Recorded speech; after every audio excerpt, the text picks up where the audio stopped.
Sponsored by New Orleans Distillers, creators of fine spirits and liqueurs. Through dedication to science, art, and passion, blends of tradition and flavor emerge. For you, always locally crafted. New Orleans Distillers, classically Southern. Tonight on Wall Street Wrap-Up, the Federal Reserve this week raised interest rates again for the 5th time during their September FOMC meeting. How much more are they going to raise it? And with higher interest rates and the fears of recession, stocks sink as Wall Street ends on another down week. Oil has fallen below $80 a barrel for the first time since January. Is this recession because of recession fears? And tonight, we'll talk about oil supply disruptions both domestically and globally, and where is the price of gas heading with the president of Lippau Oil and Associates, Andy Lippau. I'm Andre Laborde. It's Friday, and that means it's time for Wall Street Wrap-Up.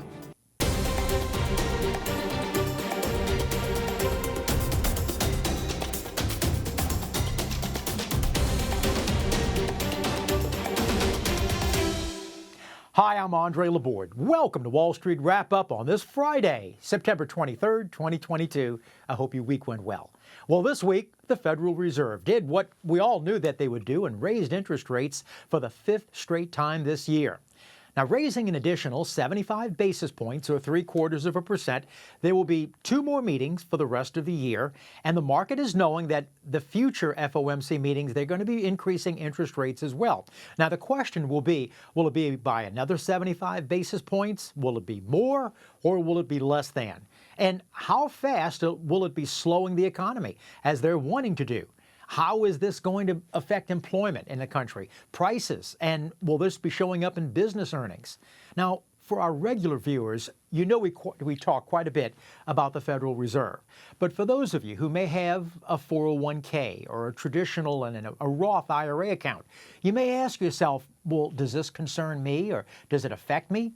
Well, if you're thinking about buying a home, the rate on a 30-year fixed mortgage, as an example, is now over 6.5%. Now, the last year at this time, the rate was just under 3%. So if you purchased a $500,000 house and put 20% down, you'd be paying an additional $747 more today than 1 year ago at this time. Now, that's a payment increase of 45%. Now, if you use credit cards, hopefully you may pay the balance off at the end of each month. But if you carry a balance, data from the New York Federal Reserve suggests that consumers during these inflationary times are relying more and are eating into your savings. Credit card debt is up, with unpaid debt increasing in 1 year, up 13% year over year.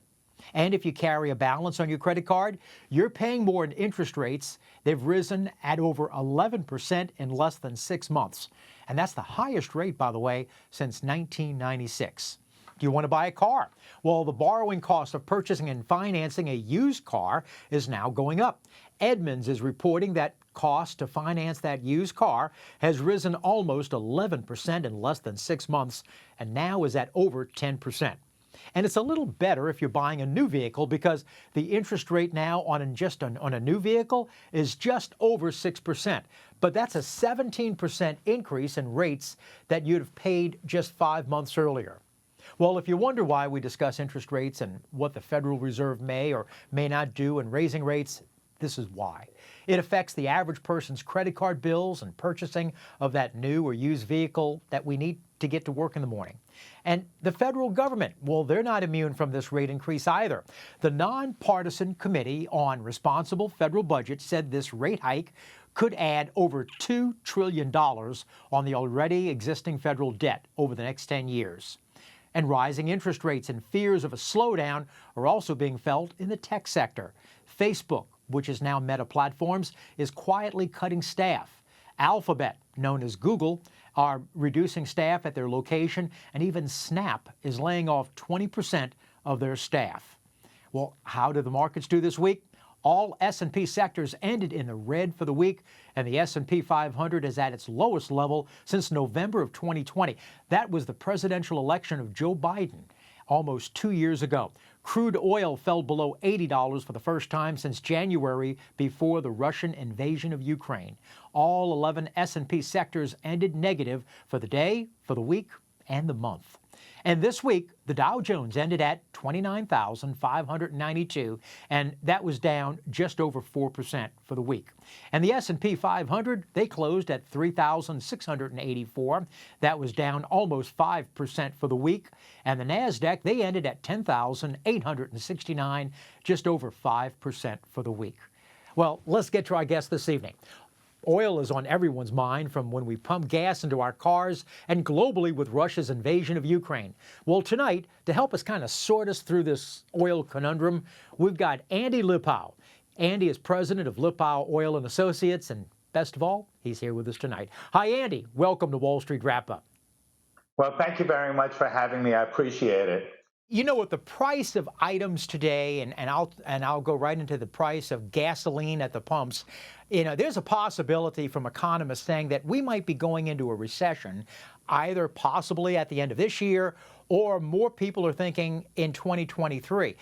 If we do go into a recession, do you think because of lack of use and more people losing their jobs, that the price of gasoline and oil would be dropping?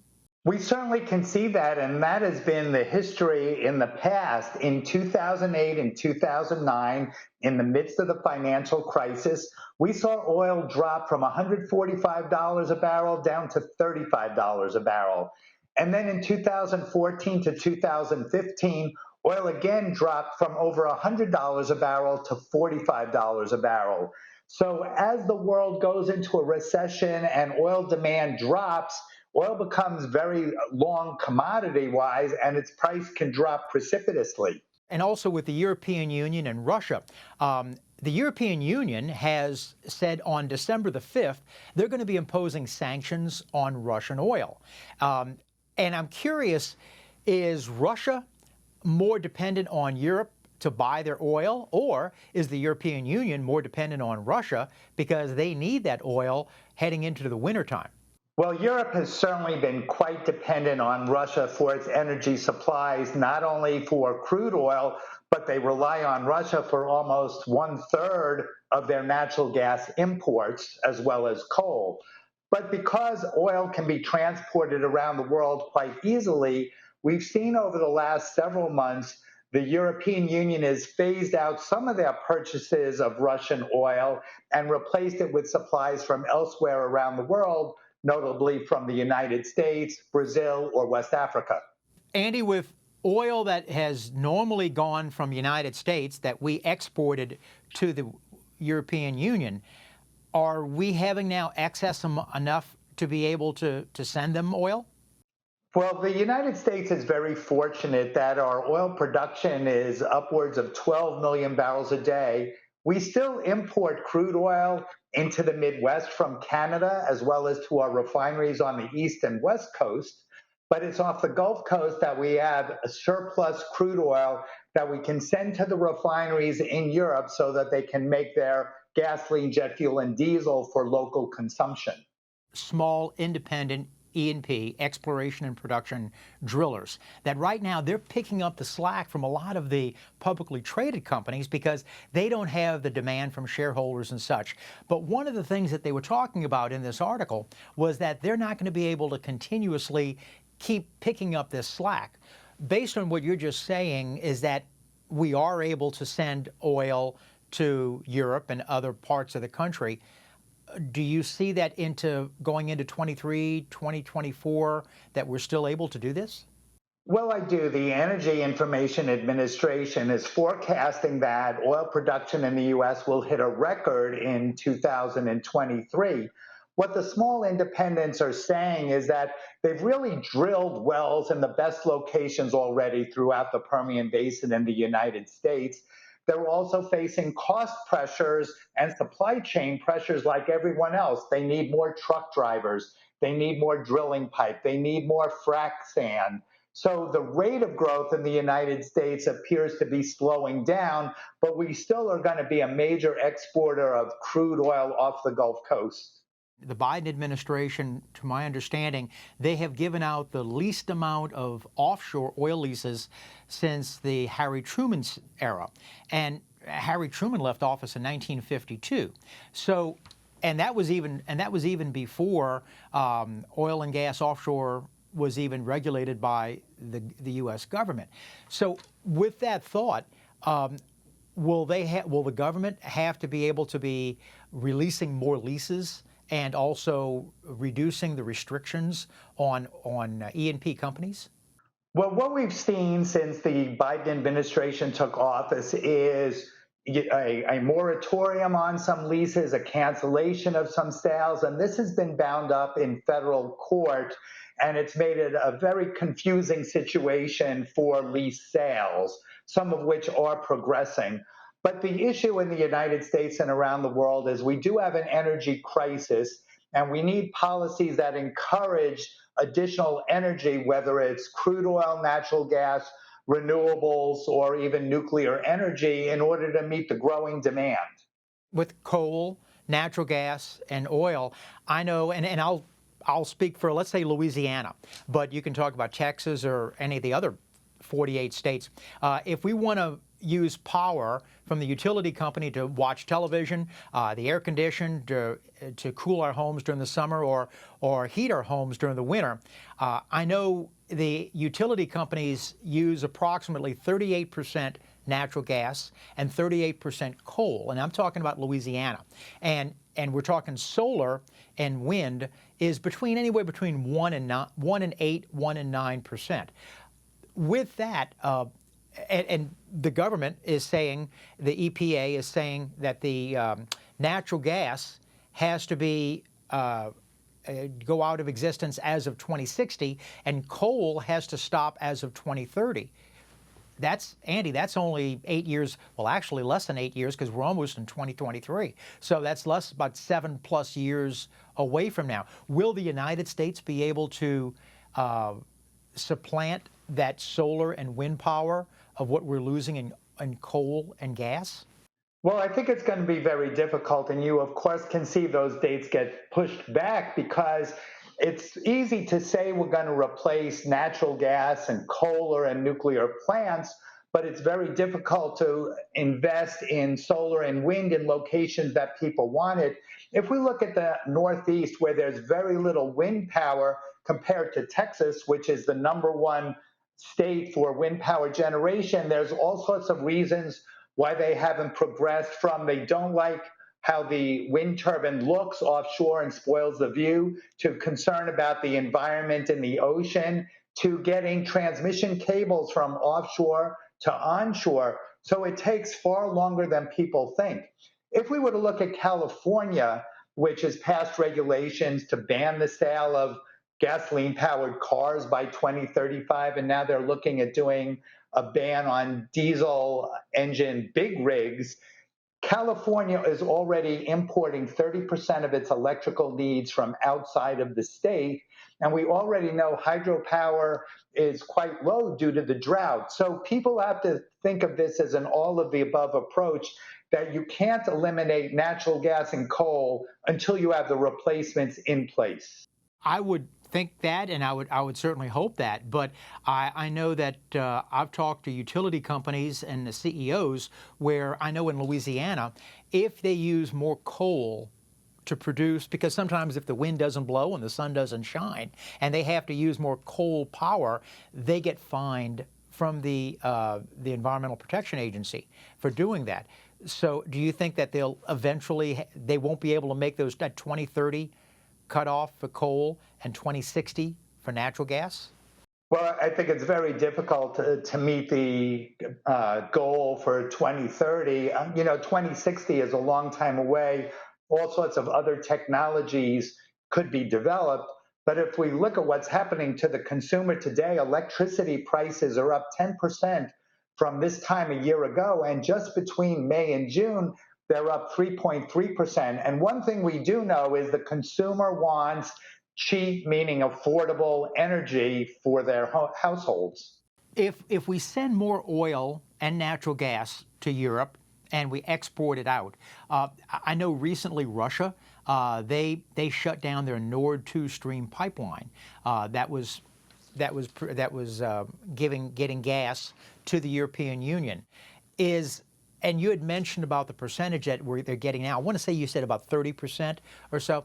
How does that equate when they shut down the Nord 2 Stream pipeline? Are they still getting about into Well, Europe? no, they're getting far less now that that pipeline has been shut down, and they're scrambling for alternative supplies, some of which is coming from the liquefied natural gas exports off the Gulf Coast. And what we hope to do in the United States is continue drilling for natural gas so we can increase the supplies to Europe so we can therefore reduce their dependence on Russian supplies. In addition, LNG is being produced in other parts of the world. We just commissioned a facility in Mozambique, in Africa. More LNG is going to be coming out of the Middle East, but many of these projects take several years to come online. And the problem for Europe is, what do they do this winter? Do you think it's going to be a cold winter for Europe, literally and figuratively? Well, I haven't looked at their forecast, but there's bound to be some spells of cold weather in which they're going to be very tight on natural gas. But in Europe, the way this is going to play out is the consumer, the individual household, is going to get their natural gas. The part of Europe that is not going to get their natural gas is heavy industry. And you already see that happening with 70% of their fertilizer plants are shut down. There's a significant reduction in activity in aluminum, steel, zinc, cement, glass. All of these are very energy intensive industries, but the individual consumer will get their gas.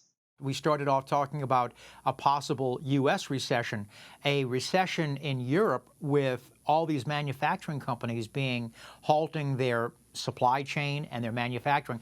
That's going to put a bad supply slowdown, which will create even a harsher recession for them too.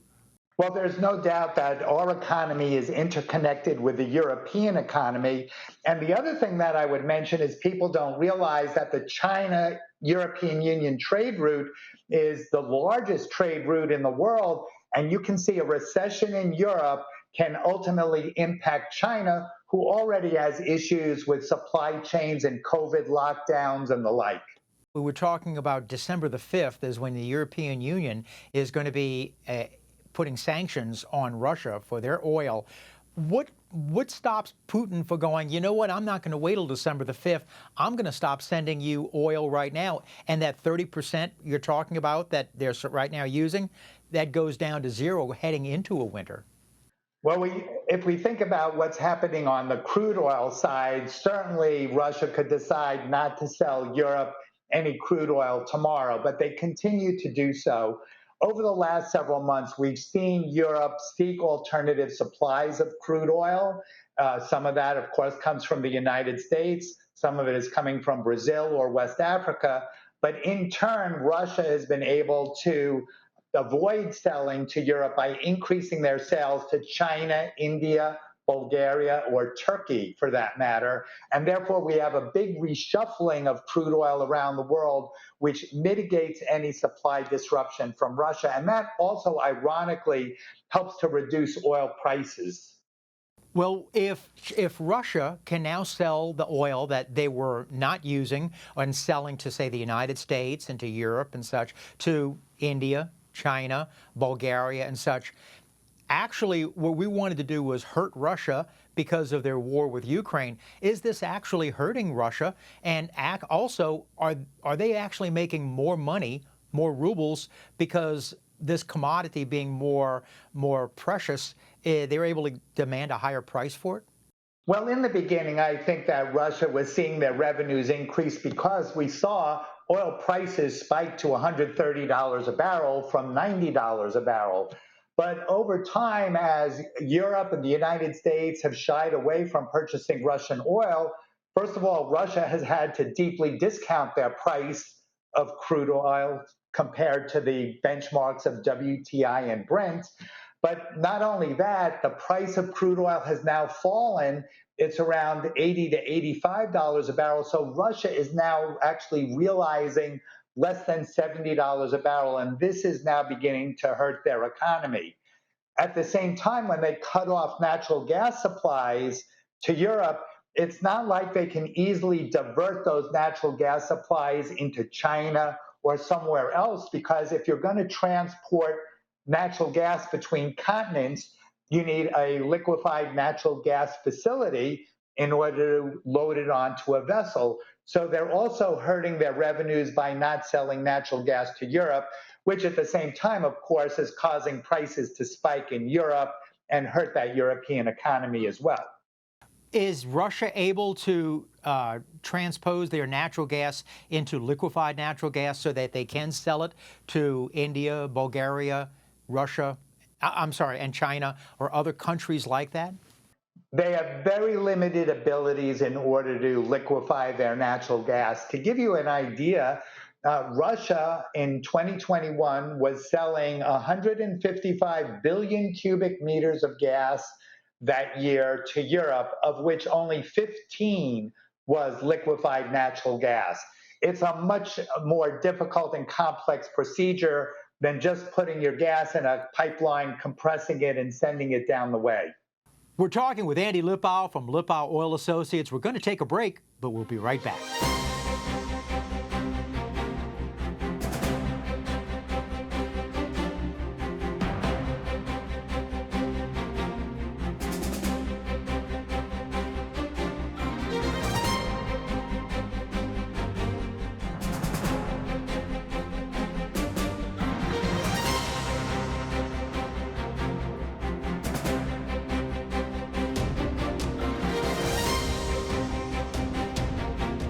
If you're just joining us, we're so happy to have Andy Lipow. He's with Lipow Oil Associates. And I'm curious about the Strategic Petroleum Reserves. You know, I started off the interview how we were talking about how the price of oil is high. But back, I want to say early part of this year, and I want to say February or March, the administration said that they were going to be releasing about 1 million barrels a day from the SPR to help lower the price of oil here in the United States. Well, sooner or later, we're going to have to be replenishing that SPR, that Strategic Petroleum Reserve. With us going now in hurricane season or with any possible emergencies, what is the status and your thoughts on that? Well, since July of 2020, we've drawn over 200 million barrels of oil out of the Strategic Petroleum Reserve. The current inventory is less than 430 million. We can draw it down to about 250 million barrels. One thing that the Strategic Petroleum Reserve release did was it bought us some time to figure out what was going to happen with Russia and how the world would find alternative supplies. But those sales are going to be finished by the middle of November, as the government has issued another 10 million barrel sale. But it has done nothing as far as policy to get more oil out of the ground. And the question for the oil market is, how are we going to make up this million barrels a day once these sales end as we go into the fourth quarter? And that also goes by, I would assume, how we were talking earlier as far as either with the restrictions that E&P companies have, whether they be public or private, and also with the leases that they need to extend and continue more, whether it be offshore or onshore. Well, so do you think that that will have to be increased? I'm talking about the leases increased and the restrictions decreased?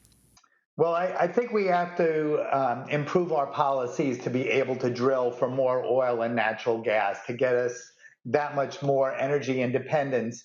And you can see that the more oil and gas that we produce, the greater it impacts our foreign policy decisions. The government has floated the idea of buying back oil and refilling the Strategic Petroleum Reserve when it gets to below $80 a barrel, but they quickly backtracked on that. If we look out into the future, into 2024 and 2025, we can see that WTI is selling for under $75 a barrel. So number one, it's better for the government to wait to refill the SPR. But on the other hand, where is the money going to come from in order to purchase that oil? If the government wants to buy, as in anything, in bulk, you can get a better price by the acre than by the lot. If they want to say they want to buy X amount of oil that normally would be at $80 a barrel, can they negotiate a better price, maybe in the mid to lower 70s? Well, it really depends on what the market is because there is a pretty transparent market on the price of crude oil. So I think what the government would do would be to issue a purchase tender and ask for fixed price deliveries of crude oil and see how cheap it was. Andy, with ESG today, and in ESG, which would be environmental, social governance, there's a lot of companies, and I'm thinking of companies like BlackRock Investments or Vanguard, State Street and such, that they will not do business with companies that have oil and gas properties in there. How hard is it for an oil driller or an oil supplier to get financing for their new projects if you've got companies that will not want to even buy their stock? Or does it make any difference whatsoever? Well, it's gotten more difficult because these companies that you mentioned have a fixed amount of dollars to spend on a variety of investments. And if they're going to focus more on, say, alternative energy or renewable fuels, they have less to spend on oil and gas. But what you do find is that money talks and returns talk. And if the returns grow because oil and natural gas prices increase, it will attract money. Andy, we have to leave it there, my friend. I hope you come back. Well, thank you very much for having me. I look forward to it. Andy Lipow, appreciate it. Thank you. Thanks, Andy. Well, if you've got a question about finance or a comment about the show, we would love to hear from you. Make it pithy, make it concise, and write us at Andre@WallStreetWrapUp.info. And now for a look ahead of market information for next week. But first, on this day in 1893, Charles and Frank Duriah proudly showed off their new invention built in the United States. What was that new invention? Well, we've got that answer in just a moment.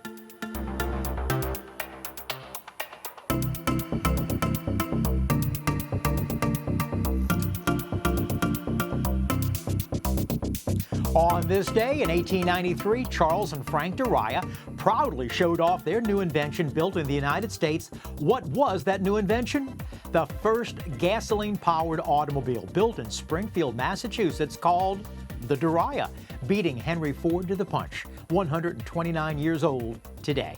Well, next week on Wall Street Wrap-Up, we'll be talking with the Chief Market Strategist for Crossmark Global Investments, Victoria Fernandez. And with interest rates going up and stocks going down, how should we adjust our portfolios for the remainder of the year? And what does 2023 look like? Is a recession in the cards? That's next week. Victoria Fernandez, the Chief Market Strategist at Crossmark Global Investments. And as a reminder, we repeat the show on Sunday mornings. Best way, though, set your DVR so you'll never miss an episode. And that's our show for this Friday, September 23rd, 2022. I hope you enjoyed it. My thanks so much to Andy Lipow for joining us this evening, but always it's you. We appreciate you for allowing us into your homes tonight. So remember, follow us on all the social media, on Facebook and YouTube and Twitter and WYES.org. So enjoy your weekend. Have a productive week as well. I'll see you next week. Remember, if it's Friday, it's Wall Street Wrap-Up. I'm Andre Laborde. Remember, money never sleeps. Good night.